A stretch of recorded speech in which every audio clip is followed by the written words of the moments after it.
Hi, Kirk Richardson here from the Stevenson Center for Applied Community and Economic Development. I am a Peace Corps Fellow in the Politics and Government Department, and I'm currently completing my internship at a CDFI in the beautiful Missoula, Montana. And if you're like I was before starting this internship and think CDFI is just another product of the pervasive acronym FILIA in the development world, you're right. But it also stands for Certified Development Financial Institution.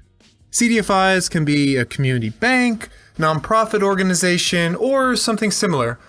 But what they all have in common is a dedication to providing non-predatory loans to low-income people.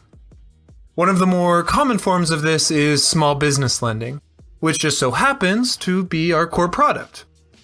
With our small business loans, we tend to lend exclusively to people who are unable to get a traditional bank loan and wouldn't otherwise be able to pursue their entrepreneurial dream of independence from the man.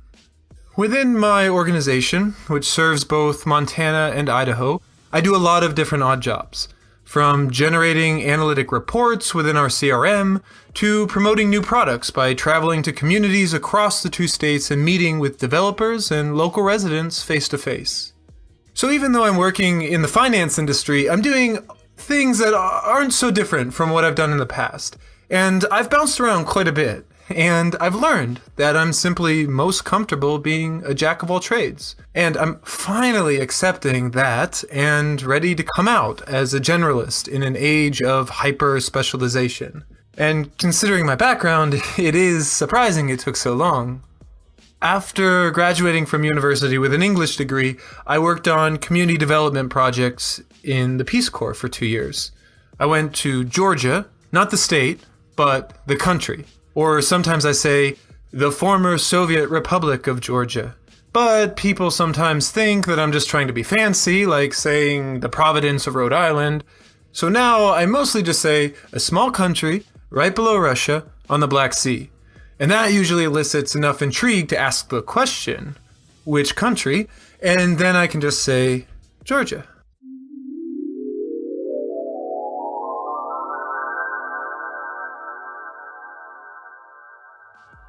Which, by the way, bears very little resemblance to the US state. Needless to say, I had the air quote authentic Peace Corps experience, and I loved it, all things considered. I didn't like not having heat in a non-insulated cement Soviet-style block apartment in winter, or getting a couple gastrointestinal parasites from contaminated water, but those were really minor things in the grand scheme of the whole experience, which really was transformative. Without a doubt, Peace Corps' best slogan remains the toughest job you'll ever love, or the worst vacation you'll ever have.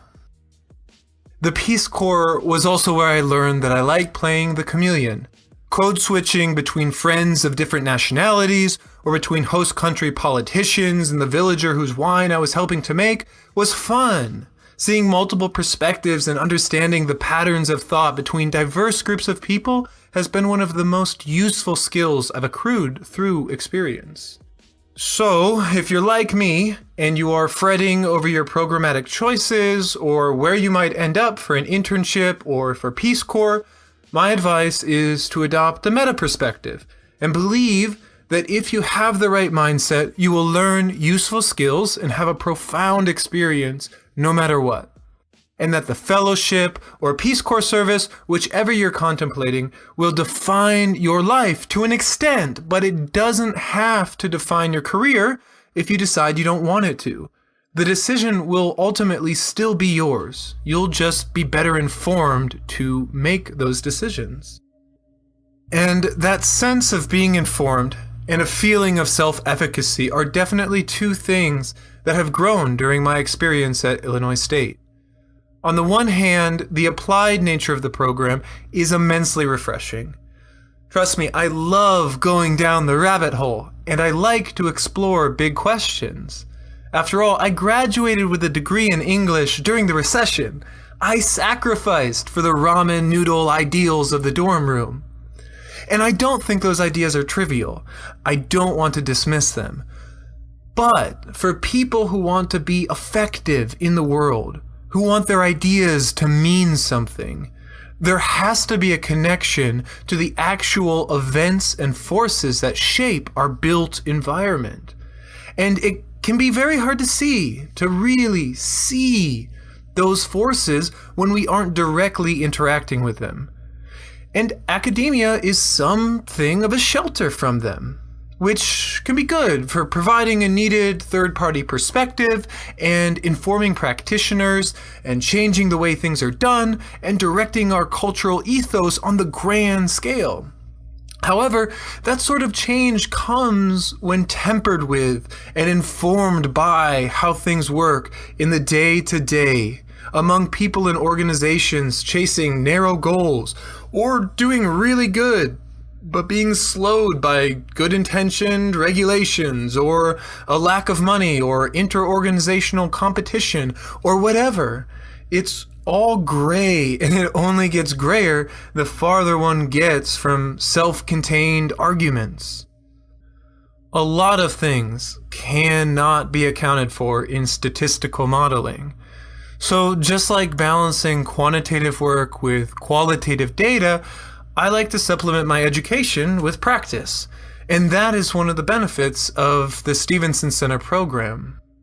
We went to undergrad, then worked in the world for a bit, came back to reconsider some theory interspersed with more technical skills, and now we're off tampering with the world again, tinkering with our own personal reality constructs.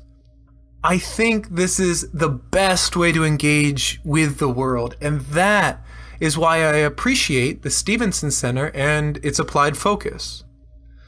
So, to some, worry a bit less when projecting your future, but work like a demon to affect change that matters to you. Value experiential learning as much as formal learning, and court discomfort as the cost for expanding your ability to understand the world. Anyway, hope that helps. This is Kirk Richardson, signing out.